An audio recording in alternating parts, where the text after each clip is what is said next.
আসসালামু আলাইকুম। Online help desk বিষয়ে আপনাদেরকে স্বাগতম। আশা করি ভালো আছেন। আজকে আপনাদের সামনে যে বিষয়টা নিয়ে আলোচনা করব সে বিষয়টা হচ্ছে কিভাবে আমরা টিকটক অ্যাকাউন্টের ইউজার নেম চেঞ্জ করব সে বিষয়টা। তো চলুন কথা না বাড়িয়ে মূল কাজে চলে যাই। মূল কাজে যাওয়ার আগে আপনাদের কাছে একটা রিকোয়েস্ট, আপনারা যারা আমার চ্যানেলটা সাবস্ক্রাইব করছেন তাদেরকে অসংখ্য ধন্যবাদ। যারা সাবস্ক্রাইব করেননি এখনও তাদেরকে সাবস্ক্রাইব করার জন্য অনুরোধ জানাচ্ছি। তো আমরা আমাদের হাতে থাকা স্মার্টফোনের যে টিকটক অ্যাপস আছে, আমরা ফার্স্ট টাইম সেই অ্যাপসে চলে যাবো নিজেদের অ্যাকাউন্টে। তো আমি আমার অ্যাকাউন্টে চলে আসলাম। চলে আসার পর দেখবেন এখানে লেখা থাকবে এডিট।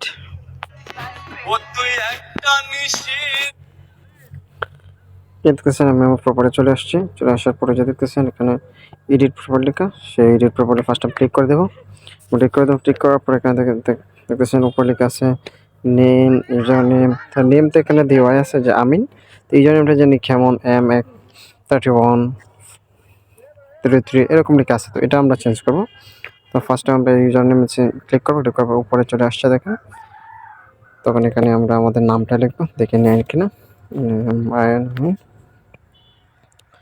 এখানে এটা নিতেছে না, কিছু সংখ্যা দিতে হবে। সংখ্যা দিচ্ছি।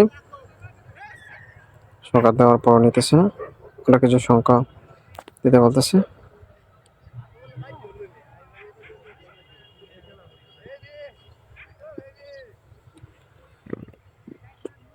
এখানে সাজেস্ট করতেছে, এই দেখেন সংখ্যাগুলো দিয়ে নিছি।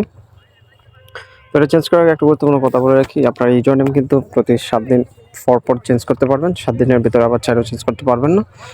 তো এখানে আমরা এখন সেভ দিয়ে নিব, তাহলে কিন্তু ইউজার নেমটা সেভ হয়ে যাবে। Save S continue. দেখেন চলে আসছে আমিন